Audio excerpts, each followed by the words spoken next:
അപ്പനും മോളും കൂടി ഒന്ന് കറങ്ങാൻ ഇറങ്ങിയായിരുന്നേ. കറങ്ങിക്കഴിഞ്ഞ് വന്ന വഴി എനിക്കൊരു 2 പഴംപൊരി മേടിച്ചുകൊണ്ട് വന്നു. 2 അല്ല 3 പഴംപൊരിയും മേടിച്ചുകൊണ്ട് വന്നു, പൊറോട്ടയും മേടിച്ചുകൊണ്ട് വന്നു. വേറെ ഒന്നുമല്ല, ഇവിടെ ബീഫ് കറി ഉണ്ടല്ലോ, അപ്പോൾ പഴംപൊരിയും ബീഫും കഴിക്കാനായിട്ടാണ്. ഇവിടെ പേട്ടയിൽ പഴംപൊരിയും ബീഫും കിട്ടുന്ന ഒരു കടയുണ്ട്, ശ്രീമുരുക എന്നാണ് ആ ഹോട്ടലിൻ്റെ പേര്. അവിടെ ഭയങ്കര ഫേമസ് ആണ് കട.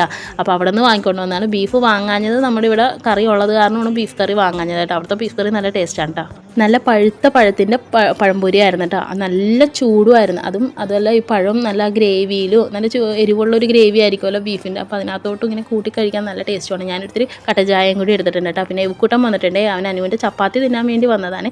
ചപ്പാത്തി ഒരെണ്ണം കഴിച്ച് കഴിഞ്ഞപ്പോഴേക്കാൾ ആൾക്ക് പഴംപൊരി മതിയെന്ന് പറഞ്ഞിട്ട്. പഴംപൊരി നല്ല ടേസ്റ്റ് ഉണ്ടായി, നല്ല മധുരവും കൂടി ഉണ്ടായിരുന്നു. പിന്നെ ഇതിന് അതൊന്നും പറ്റില്ല, ചോറ് വേണമെന്നാണ് പറഞ്ഞത്. പക്ഷേ എൻ്റെ ചപ്പാത്തി മേടിച്ചാണ് കഴിച്ചത്. പൊറോട്ടയും കഴിക്കണുണ്ടായിരുന്നേ. ചട്ടിയിൽ കുറച്ച് ബീഫ് ഉണ്ടായി, അത് ഞാൻ ചൂടാക്കി വെച്ചപ്പോൾ ദേവന് ഒരുത്തൻ. അപ്പോൾ അവന് ഞാൻ പറഞ്ഞു വേറെ ഒന്നുമില്ലല്ലാടാന്ന് പറഞ്ഞപ്പോൾ പറഞ്ഞു അതിനെന്താണ്, എനിക്ക് ഇത്തിരി ചോറങ്ങാട് ചട്ടിയിലിട്ട് തന്നാൽ മതി, ഞാനത് പുരട്ടി കഴിച്ചോളാം എന്ന് പറഞ്ഞു. അപ്പോൾ ഞാൻ പാത്രം കഴുകണതിൻ്റെ ഇടയിൽ ഒരുത്തൻ വന്നിരുന്ന് കഴിക്കണേ കേട്ടോ.